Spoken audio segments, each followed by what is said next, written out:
Good afternoon, this is Eric from Eden Digital Marketing with another disclosure, if you will, of a Key Opportunity Insights report. In this edition, we are basically talking about a perfect audience for a drywall and taping services in Ottawa, Ontario, Canada. So this is for my blue-collar brethren out there, the drywallers and the tapers of the world. In this case, we are looking for the elite clients, specifically in Ottawa, Ontario. So as far as demographics are concerned, the perfect audience for drywall and taping services, 30 to 55-year-old, predominantly male, but it also does include female homeowners with a household income of about $75,000 to $150,000 annually, typically married or partnered, so no singles, and they live in a single-family home, a townhouse, or a condo. As far as psychographics are concerned, your perfect audience values quality, workmanship, and attention to detail. First and foremost, they appreciate the professionalism and reliability. They seek value for money, but they're willing to pay for quality, and they are DIY inclined, but they recognize the need for professional help for complex projects. Why is this important? You don't want to cut corners because they do value quality workmanship and attention to detail. When you're selling your services, you can literally say, like, our workmanship and our attention to detail is our priority. This will resonate well with them. Professionalism and reliability. If you say you're going to show up at a time, try to show up at that time. They do want a deal. They seek value, but at the same time, they understand that you got to pay more for quality. So these are not, they're not cheap. They're not tire kickers. They are willing to pay, but you have to be able to demonstrate the value in order to charge maybe a little bit extra. So these are very visual people. And if they're DIY inclined, you don't have to speak to them as if they're a third grader. They're probably going to understand some of the terminology. They're probably going to understand a little bit of what it is that you do.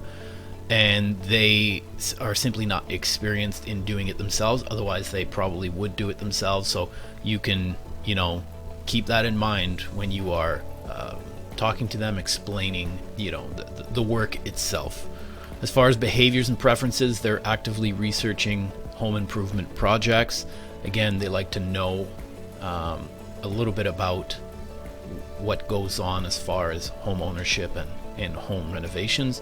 They engage with home renovation content online. There we go. They prefer personalized communication and service. I mean, not a big surprise. I think we all like to have personalized communications and service, and they respond well to before and after photos and customer testimonials. So make sure that you have those on your site. Make sure that you have them on visual platforms like Instagram and Pinterest, because that works very well. Make sure that you are requesting Google reviews from your past customers, that kind of stuff. They are also likely to read online reviews before making a decision. So get your case studies, get your testimonials, get your credibility up. First and foremost, pictures, before and after pictures are a great way to demonstrate, credibility. Preferred communication channels, email is a big one for quotes, for project updates, and for follow-ups, obviously. They like phone calls for initial consultations, right? Probably because they know a little bit about the work. They just need to kind of confirm with you over the phone that you know what you're talking about and that you can actually deliver on what they want and what they need. Text messages for quick updates during a job. And then social media platforms, Facebook and Instagram, again, because they're visual resources, and they like the social media for inspiration and for reviews. Again, there's that word, right? Make sure your credibility is good, make sure your reviews are good, and you're good to go. As far as content preferences, we know where they like to be. We know a little bit about their values and their beliefs and their knowledge level, but what kind of content should we put out on Facebook and Instagram? Some of their preferred content: how-to guides and DIY tips for minor repairs. They are very DIY minded, so of course they're going to like to read and watch this kind of stuff, learn how to do certain things around the house, minor repairs, right? They like educational content about drywall materials and techniques.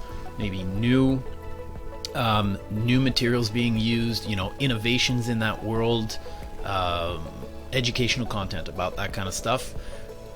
Again, they want to see customer success stories, they want to see project galleries, they want to see visuals of befores and afters, they want to hear about the good experiences that previous customers have had, and they love video content showcasing the drywall installation process. Are we still on?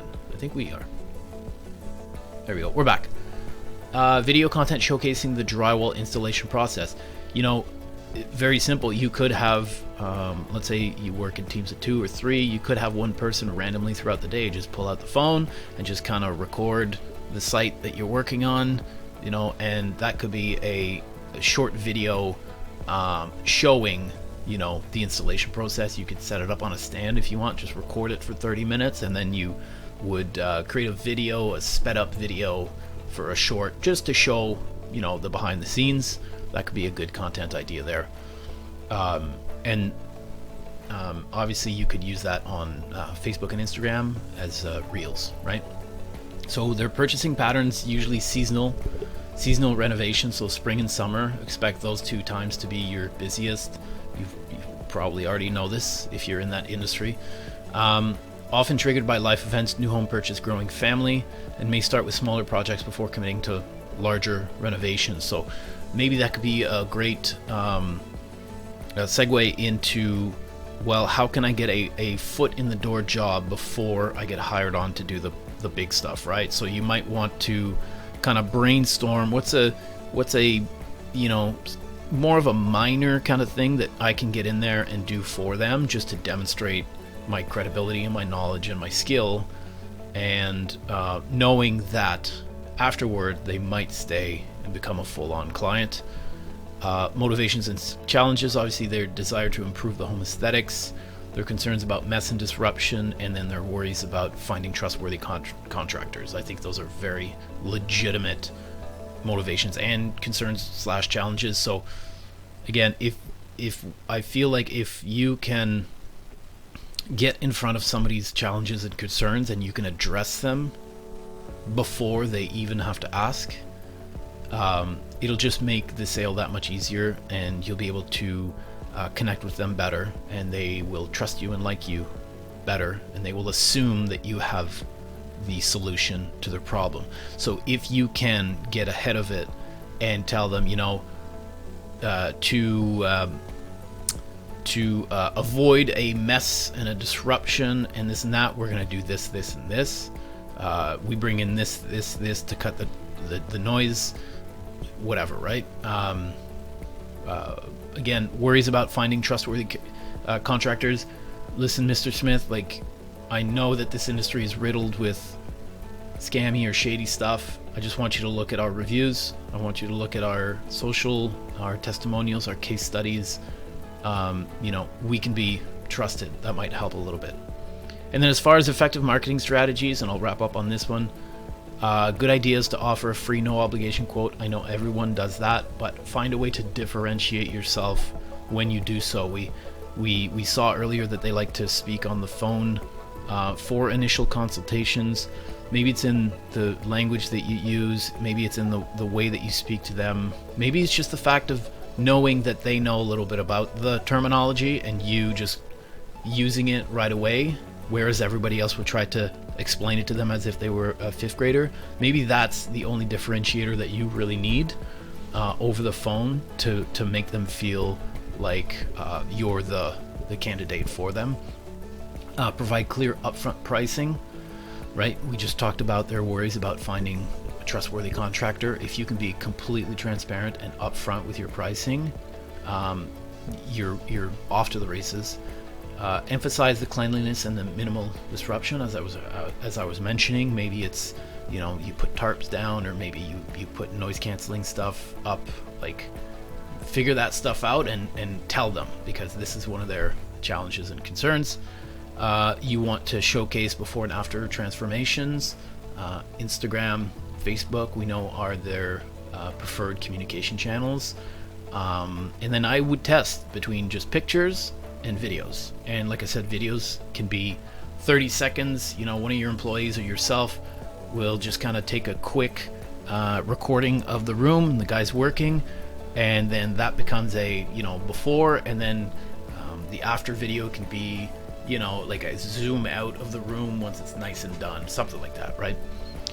And then highlight any warranties or guarantees on workmanship. Again, it's all about just your credibility, your trust factor. If you can warranty guarantee stuff, people are going to feel way more inclined to want to at least give you a chance till you can get in there and prove them right.